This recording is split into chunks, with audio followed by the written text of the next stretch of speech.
ओ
जय श्रीनाथ जी की, हर श्रीनाथ जी की।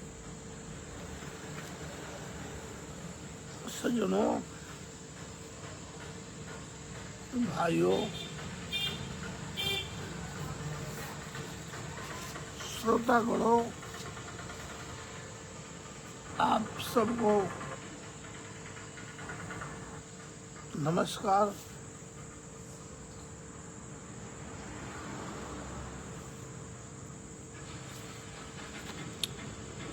भगवान गुरु गोरखनाथ जी के विषय में हम सत्संग करते हैं। कल आपने सुना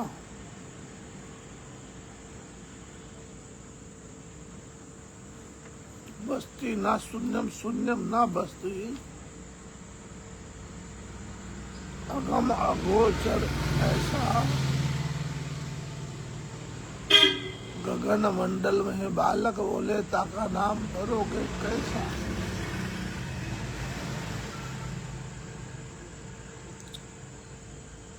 रही मन बात अगम्य की, रही मन बात अगम्य की, कहनी सुननी की नाही।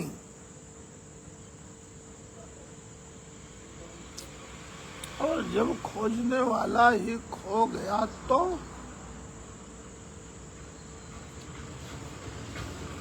खोजने वाला ही खो गया तो कौन कहे क्या कहे, कैसे कहे।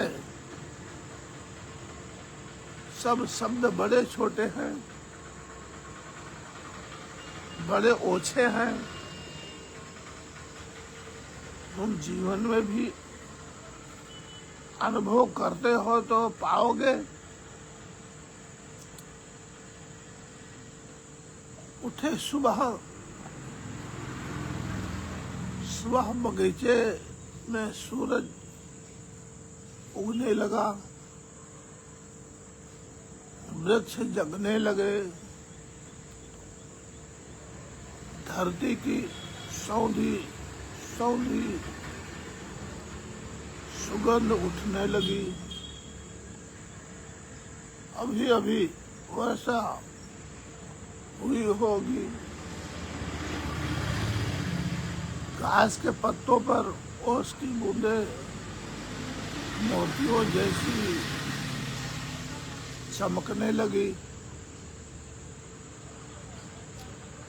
पक्षी गीत गाने लगे।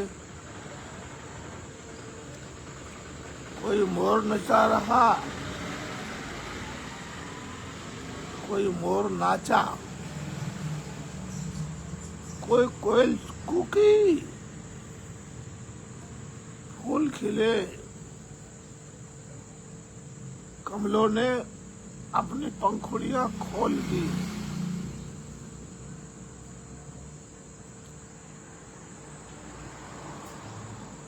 यह सब तुम देख रहे हो, यह अगोचर भी नहीं है, यह अगोचर भी नहीं है। गोचर है या अज्ञात भी नहीं है, तुम्हें ज्ञात है। यह सारा सौंदर्य तुम अनुभव कर रहे हो।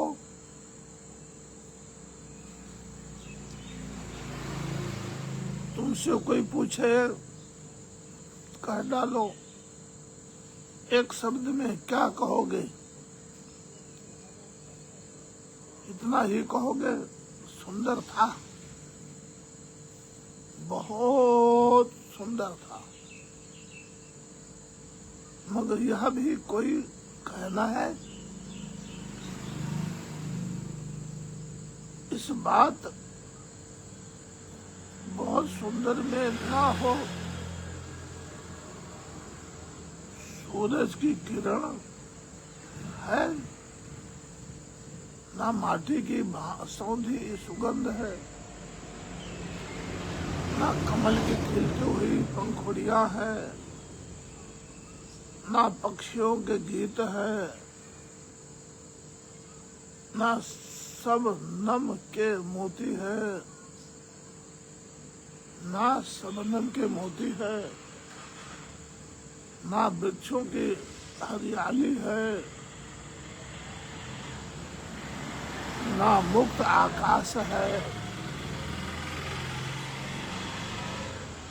कुछ भी तो नहीं।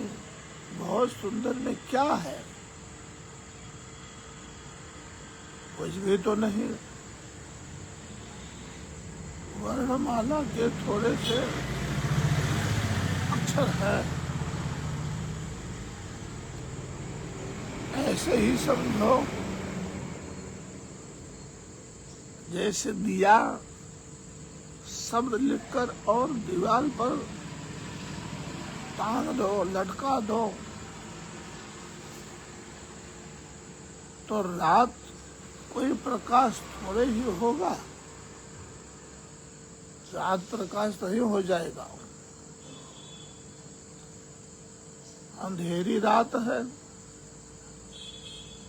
सो अंधेरी ही रहेगी ना। दिए की भांति से रोशनी तो नहीं होती है।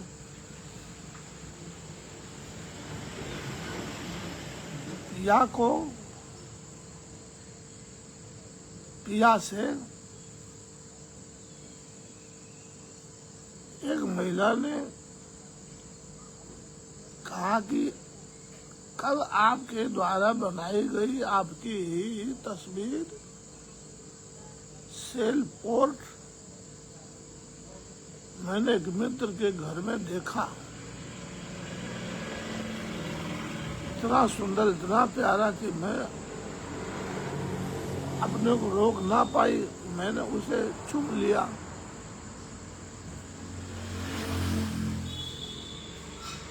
पिकासो ने कहा, फिर क्या हुआ? उस तस्वीर ने तुम्हें चूम लिया या नहीं?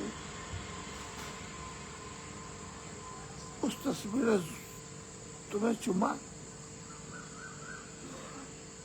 उस स्त्री ने कहा, आप भी क्या बात करते हैं, नहीं चुमा। तो पिकासो ने कहा, फिर वह मेरी तस्वीर नहीं होगी। मुल्ला नसरुद्दीन, तो उसके पड़ोसी ने कहा कि आपके शाहबाजे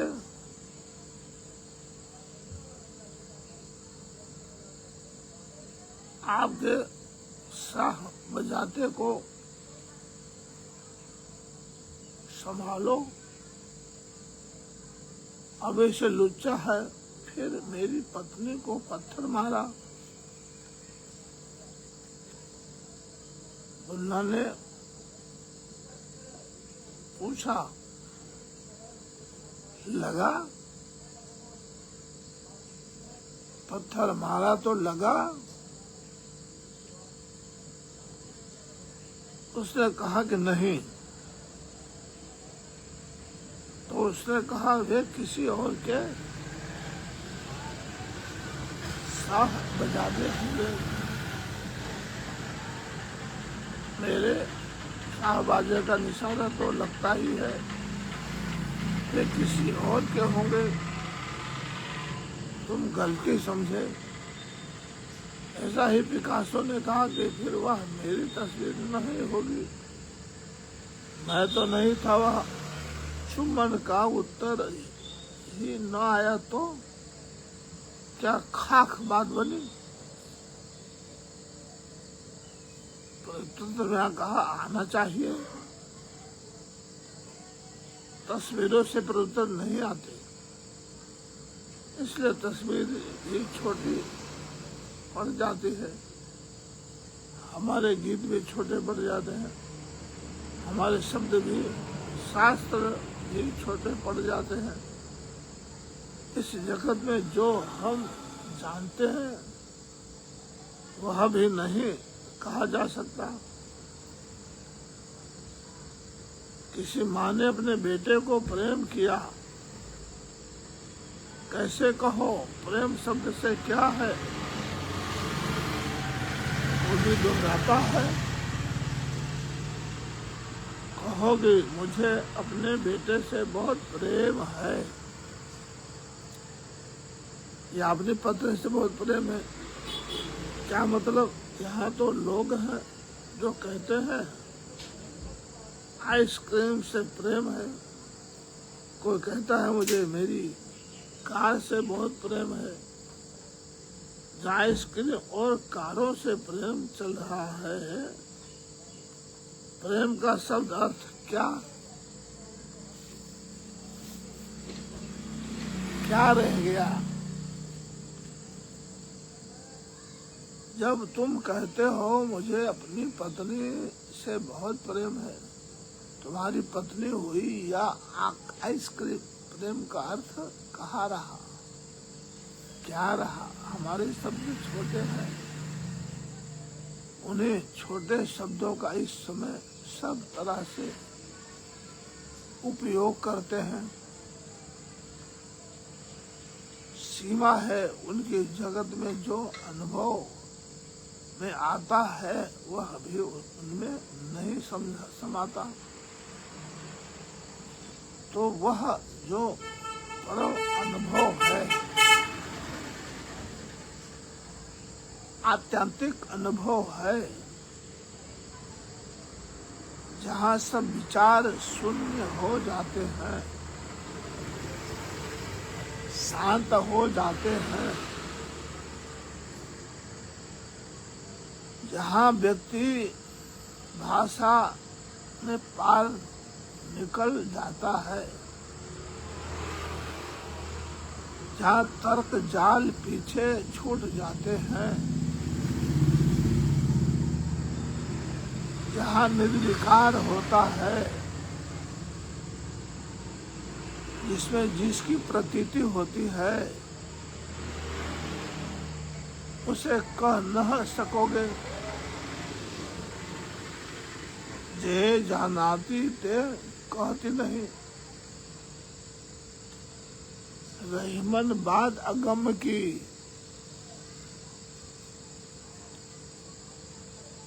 कहनी सुननी की नाही।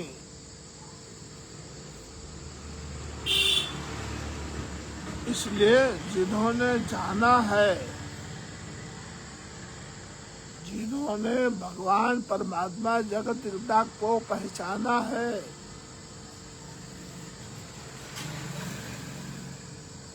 जो जीव और शिव एक हो गए हैं,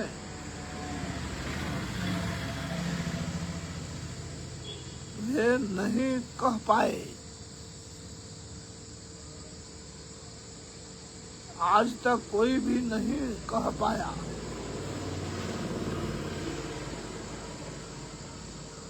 तुम सोचते हो मैं तुमसे रोज कहता हूँ,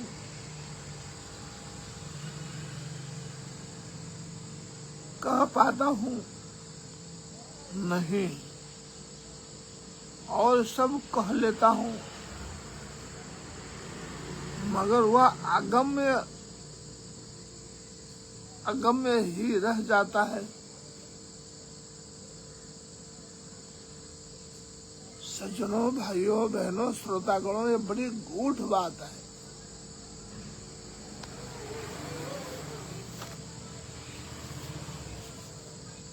बड़ी ही गूढ़ बात है।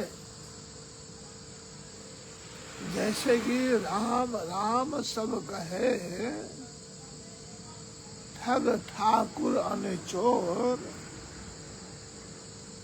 बिना प्रेम रिझत नहीं तुलसी नंद किशोर। अब ये बात है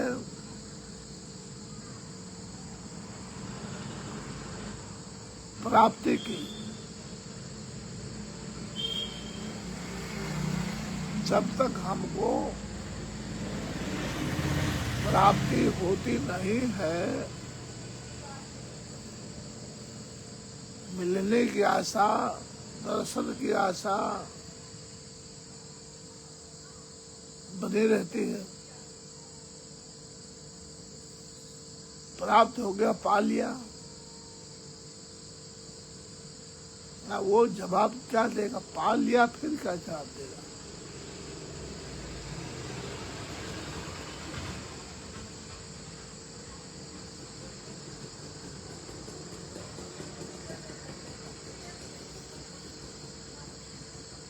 वह अगम्य अगम्य ही रह जाता है। उसके आस बहुत कुछ कह लेता हूँ, लेकिन कोई तीर शब्द का उस निशान पर नहीं लगता है। और सब कह जा सकता है, सब कहा जा सकता है, लेकिन सब कहना इशारों से ज्यादा नहीं है। जो मैं कहता हूँ उसको मत पकड़ लेना। जो कहता हूँ तो ऐसा ही है जैसे मौल का पत्थर और उस पर तीर का निशाना लगा ही है कि दिल्ली में 100 मील दूर है।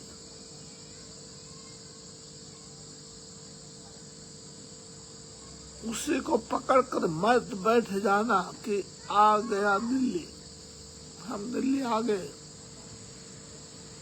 मैं जो कहता हूँ वह तो ऐसे ही है जैसे कोई अंगुली से चांद दिखाए, वो चांद है। अंगुली को मत पूजने लगना। सारे शास्त्र चांद को बताई गई अंगुलियां हैं। चांद को कोई अंगुली प्रकट नहीं करती, लेकिन जो समझदार हैं वे इशारे को पकड़ लेते हैं। समझदार को इशारा काफी।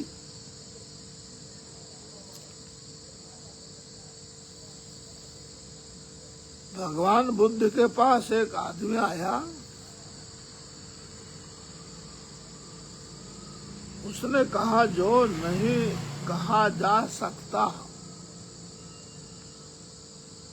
वही सुनने आया हूँ। जो नहीं कहा जा सकता वही सुनने आया हूँ।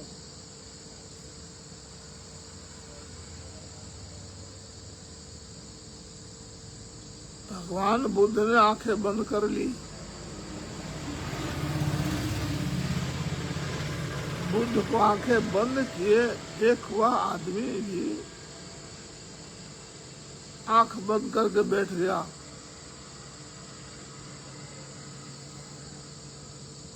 उनका जो शिष्य था आनंद पास ही बैठा था। बुद्ध का अनुचर, सदा का सेवक,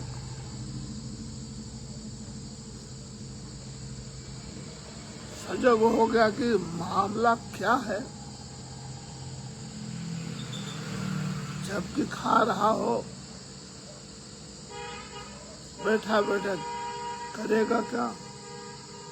जमाई ले रहा होगा, देखा कि मामला क्या है। इस आदमी ने कहा, जो नहीं कहा जा सकता वही सुने आया हूँ। बुद्ध आंख बंद करके चुप भी हो गए और वह भी आंख बंद करके बैठा। दोनों किसी मस्ती में खो गए। कहीं दूर शून्य में दोनों जैसे मिलन होने लगा। आनंद देख रहा है, कुछ हो जरूर रहा है, मगर शब्द नहीं कहे जा सकते हैं। इधर से न उधर से न ओठ से बन रहे हैं शब्द, न कान तक जा रहे हैं शब्द, मगर कुछ हो रहा जरूर। कुछ अदृश्य उपस्थिति उसे अनुभव हुई, जैसे किसी एक ही आभा मंडल में दोनों डूब गए और वह आदमी आधी घड़ी बाद उठा। उसकी आंखों में आनंद के आंसू भर रहे थे। झुका, बुद्ध के चरणों में प्रणाम किया और कहा, धन्य भाग मेरे। बस ऐसे ही आदमी की लाश में था, जो बिना कहे कह दे और अपने खूब सुंदरता से कह दिया, मैं तृप्त हो रहा जा रहा हूँ। वह आदमी रोता आनंद मगन बुद्ध से बोला,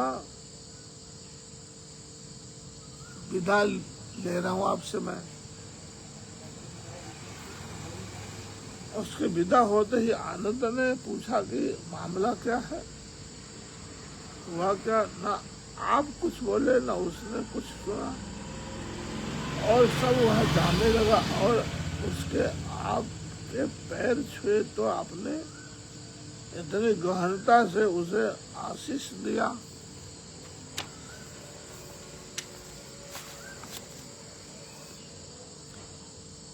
सिर पर हाथ रखा, जैसा आप शायद ही कभी किसी के सिर पर हाथ रखते हो।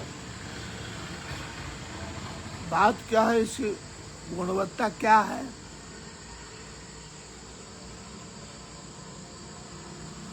बुद्ध ने कहा, आनंद तू जानता है, जब तू जवाब था, जब तू जवान था, युवान था, युवक था, हम सब जवान थे, सगे भाई थे, चचेरे भाई थे। बुद्ध और आनंद एक ही राजघर में पले थे, एक ही साथ बड़े हुए थे। तो मुझे घोड़ों से बहुत प्रेम था। तू जानता है ना, कुछ घोड़े होते हैं कि उनको मारो तो भी ठिठक जाते हैं, मारते जाओ वे नहीं हटते, बड़े जिद्दी होते हैं। फिर कुछ घोड़े होते हैं कि उनको जरा चोट करो कि चल पड़ते हैं। फिर कुछ घोड़े होते हैं उनको चोट नहीं करनी पड़ती, सिर्फ घोड़ा फटकारो, जवाब कर दो, मारो मत, चल पड़ते हैं। और भी कुछ घोड़े होते हैं, तो जानता है भली भांति, जिनको घोड़े की आवाज करना भी अपमानजनक मालूम होगा, जो सिर्फ घोड़े की ही छाया देख कर चल पड़ते हैं, दौड़ पड़ते हैं। या उन्हीं घोड़ों में से एक था। घोड़े की छाया। मैंने इससे कुछ कहा नहीं, मैं सिर्फ अपनी शून्यता में लीन हो गया। इसे बस मेरी छाया गिर गई, सत्संग हो गया। इसका नाम सत्संग है।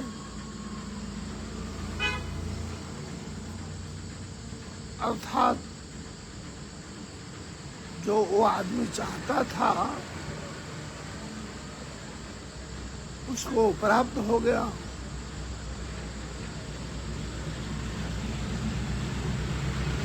उसने सब कुछ देख लिया, वो संतुष्ट हो गया।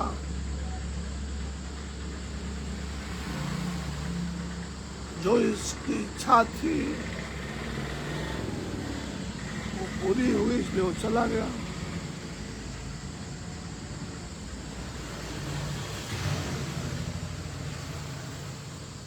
और ऐसा नहीं है कि बुद्ध बोलते नहीं हैं, जो बोलना ही समझ सकते हैं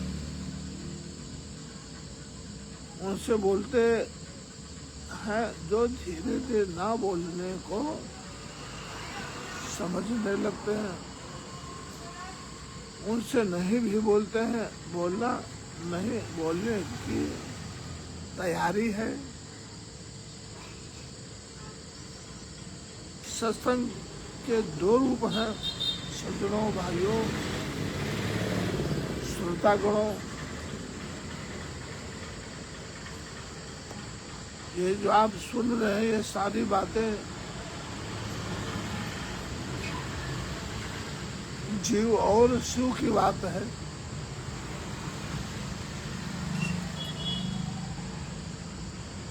सत्संग के दो रूप हैं। एक जब गुरु बोलता है, कथाकार बोलता है, वक्ता बोलता है, व्यासपीठ से व्यासपीठ बोलते हैं।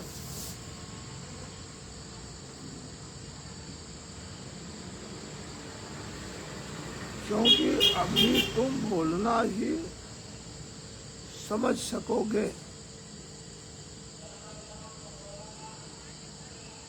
जैसे भगवान गोरखनाथ जी अपनी गोरख वाणी में लिखते हैं, घट घट गोरख स्वाही क्यारी, जो बुझे सो होए हमारी। वही बात है।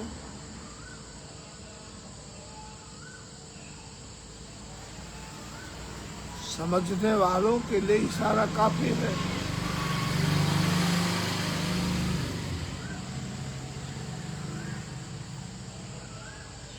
बोध चाहे जाको सुकृति भटत राम निष्काम। अब समझने वाला, प्राप्ति करने वाला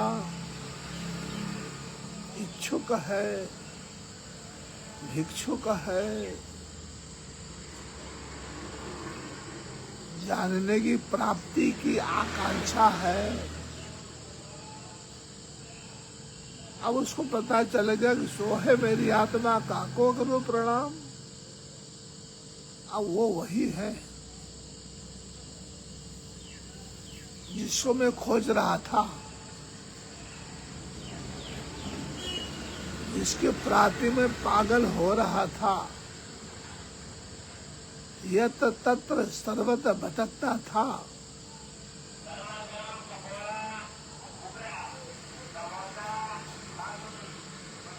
सब कुछ इसको प्राप्त हो गया, बोले बिगर। इसलिए कहा है ना भाई, समझदार को इशारा काफी है।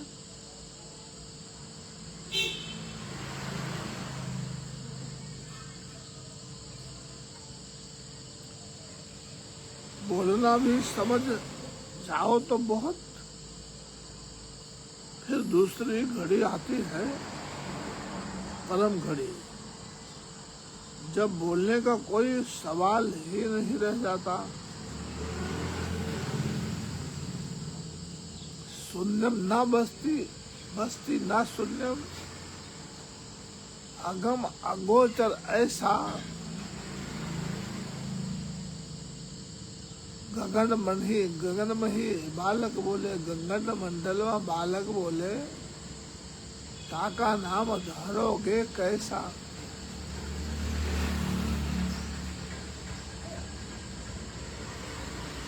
साधना करने वाला साधक किस हेतु से साधना करता है, किस इच्छा से साधना करता है, क्या है उसके प्राप्ति का लक्ष्य, प्राप्ति के तरफ अग्रसर है वो।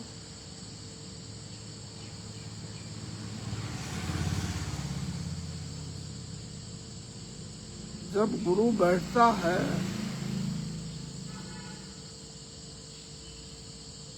तुम पास बैठे होते हो,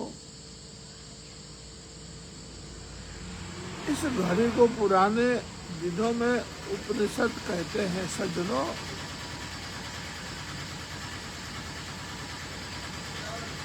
इस घड़ी को उपनिषद कहा जाता है।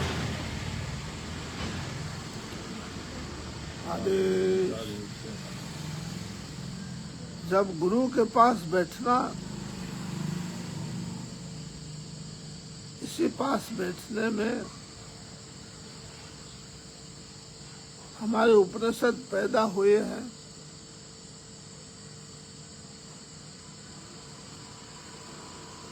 उनका नाम भी उपनिषद पड़ गया। गुरु के पास बैठकर शून्य में संगति सुना गया था। अगम अगोचर ऐसा, कैसा अगम अगोचर, अब ये खोज का विषय है। अंतर्मुखी बनोगे, जब आप खोजोगे तो भी वो स्वतः उत्तर आपको प्राप्त हो जाएगा।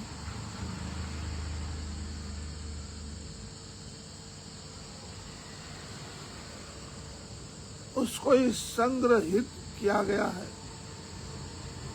उन्हीं से उपनिषद बने। उपनिषद का मतलब होता है उपनिषद, पास में बैठना, सत्संग में बैठना। बिनु सत्संग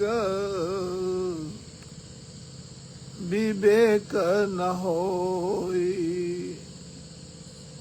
ओ बिन सत्संग विवेक न होई, राम कृपा बिन सुलभ न सोई।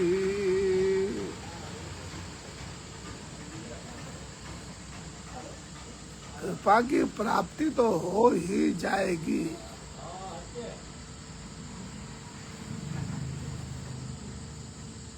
कृपा की प्राप्ति कब तक नहीं होती है। जैसे भगवान गुरु गोरखनाथ जी के गोरखवाणी में लिखा है, घट घट गोरक्ष कहे कहानी, घट घट गोरक्ष कहे कहानी, काचे भांडे रहे ना पानी। जिस प्रकार कच्चे बर्तन में पानी नहीं टिकता है, तो जब तक हम याचक पथिक परिपक्व रास्ता पे नहीं जाते हैं, भटकते रहते हैं।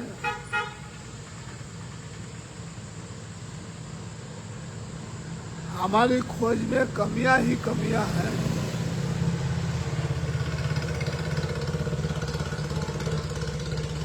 जब आपका पुरुषार्थ चकाचक जोरदार हो जावे तो उस जखन नियंता जगदाधार जगत पिता परमात्मा पार ब्रह्म को किसी न किसी स्वरूप में आपके ऊपर कृपा करना ही है, करना ही है, करना ही है। पर आप की कृपा ऊपर कैसे बरसेगी? वही बात बिन सत्संग विवेक न होई।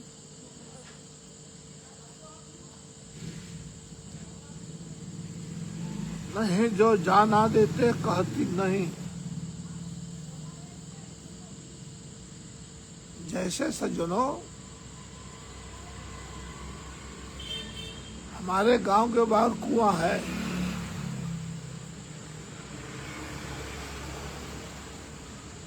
पहले के जमाने में तो ऐसे ही था ना, नल का रिवाज नहीं था, पानी के टंकी का रिवाज नहीं था, कुआं ही कुआं होया करता था।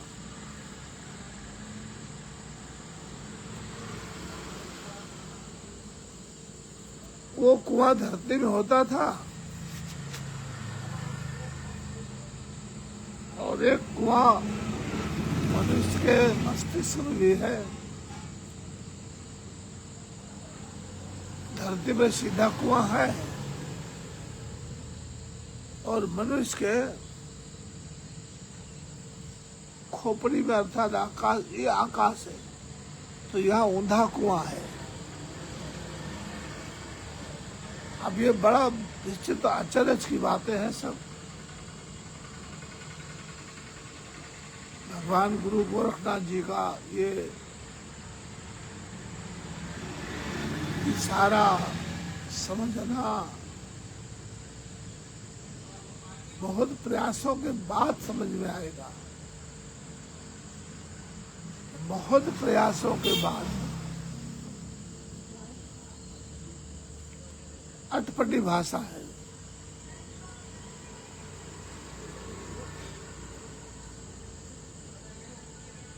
अब उनका कहना भी यही है कि शब्द हमारा सरदर सादा रही हमारी साची, लेसे लिसी न कागज वाणी सो पतरी हम बाची।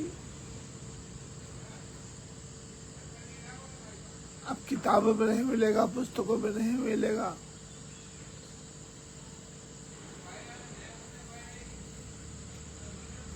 ये बड़ा गजब, कुछ कहा नहीं जा सकता, क्योंकि उनको समझना तो कृपा होगी कैसे?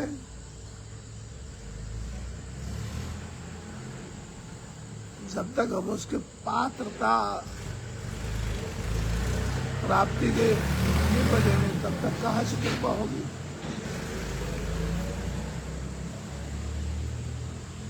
जो जानते थे कहती नहीं, और कहते कौन है? वो जो बाहर के कुआं है गांव के बाहर, उसमें पानी भरने जाते पनिहारी माताएं, जिसका घड़ा भर जाता है सज्जनों, छोटा सा उदाहरण है, जिसका घड़ा भर जाता है वो छलकता नहीं है। बिंदास होकर के माताएं पानी भर के जाती हैं, वापस आती हैं तो हाथ उनका दोनों छोटा रहता है,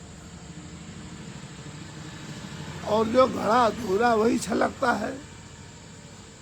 दोनों हाथों से पकड़ने के बाद भी घड़े से पानी छलकता है। क्या कहा है? अधभर गगरी छलकते जाए। और जो घड़ा हुआ है वो छलकता नहीं है। तो ये जानाती ते कहती नाही, जो भर चुका है वो छलकता नहीं है सज्जनों। बड़ी गहन विषय है ये। कहते जानाती नहीं, और जो कहते हैं, जो बोलते हैं, वो सब हमारे जैसे अधूरे हैं। इसलिए जो कहता हो कि मैं तुम्हें ईश्वर जना दूंगा, मैं तुम्हें परमात्मा की प्राप्ति करा दूंगा, जो कहता है मैं तुम्हें ईश्वर का साक्षात्कार करा दूंगा, वो अधूरे घड़े के ही जैसा है।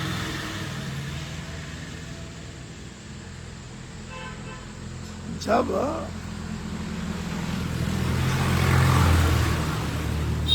अपने प्रियतम को प्रिय ने पा लिया, अब पाने को रह क्या गया।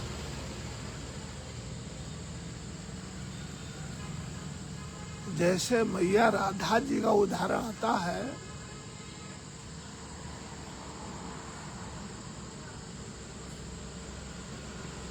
माँ राधा का जीवन तो प्रेम ही है, और माँ राधा कहती भी यही है कि है प्रेम जगत में सार और कोई सार नहीं है।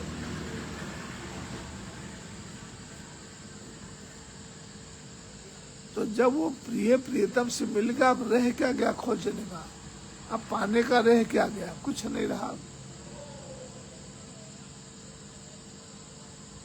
तो वो बोले क्या, तो बोले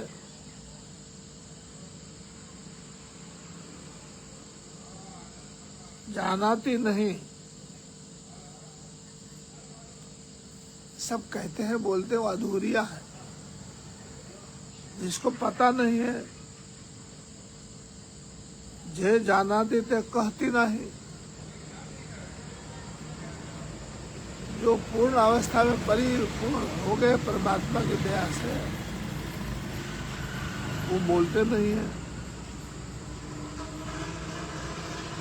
इसलिए जो कहता है कि मैं तुम्हें ईश्वर जना दूंगा, सावधान हो जाना, तुम्हें धोखा दिया जा रहा है, उल्लू बनाया जा रहा है, मूर्ख बनाया जा रहा है, गलत रास्ते पे तुम जा रहे हो, सावधान।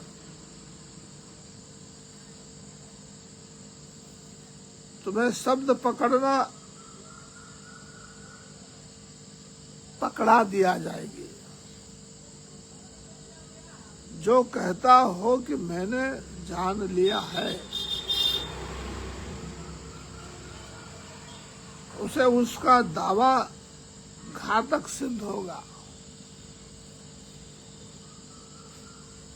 उसे जाना नहीं जाता सज्जनों। जो उसे जानता है वो वही हो जाता था। ब्रह्मम जानाति ब्रह्म ही भवति, ब्रह्मम जानाति ब्रह्म ही हो जाता है।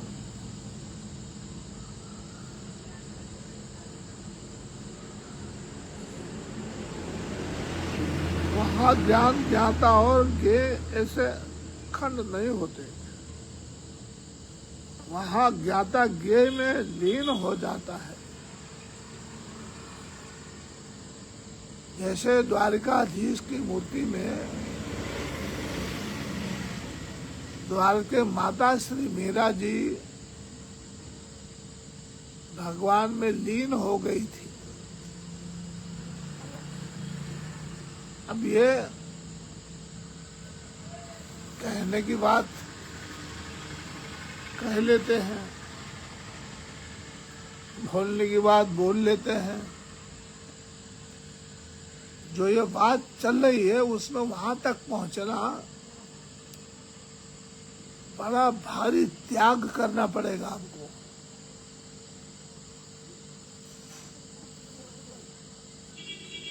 इस त्याग से आपको क्या प्राप्ति होगा? एक साधे सब सधे, सब साधे मिल जाए। जब वो ब्रह्म परमात्मा जगत नियंता जगदाधार जगत पिता प्रात पर ब्रह्म परमस एक ही है, कहता भी प्रभु एको अहम बहुत श्यामा। तो हम बहुत में एक को देखे, एक में बहुत को देखे, हो गई प्राप्ति, आ गया आनंद। आत्मा परमात्मा में मैं हो गया, अब क्या चाहिए?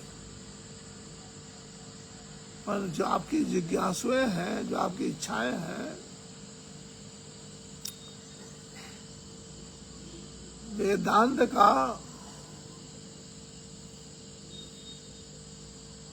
सूक्त है,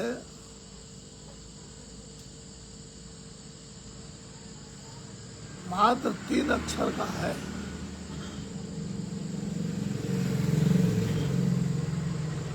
ब्रह्म सूत्र में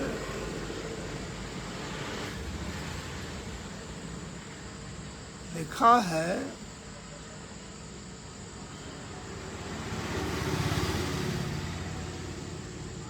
बड़ा अद्भुत है। इस सूक्त के ऊपर शांकर भाष्य लिखा गया है। श्री शंकराचार्य जी महाराज ने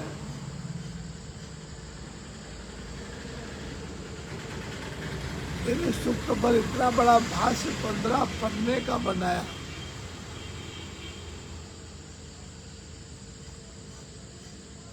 अब वो बड़ा विचित्र है, बड़ा विस्मय है।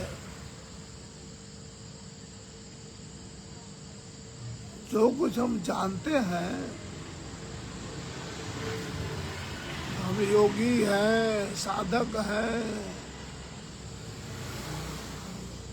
विद्वान हैं, आचार्य हैं, ये सब कुछ आपको भूल जाना पड़ेगा। पुनः आपको ऐसा अनुभव करना पड़ेगा कि मैं एक शिशु हूं, मैं बालक हूं।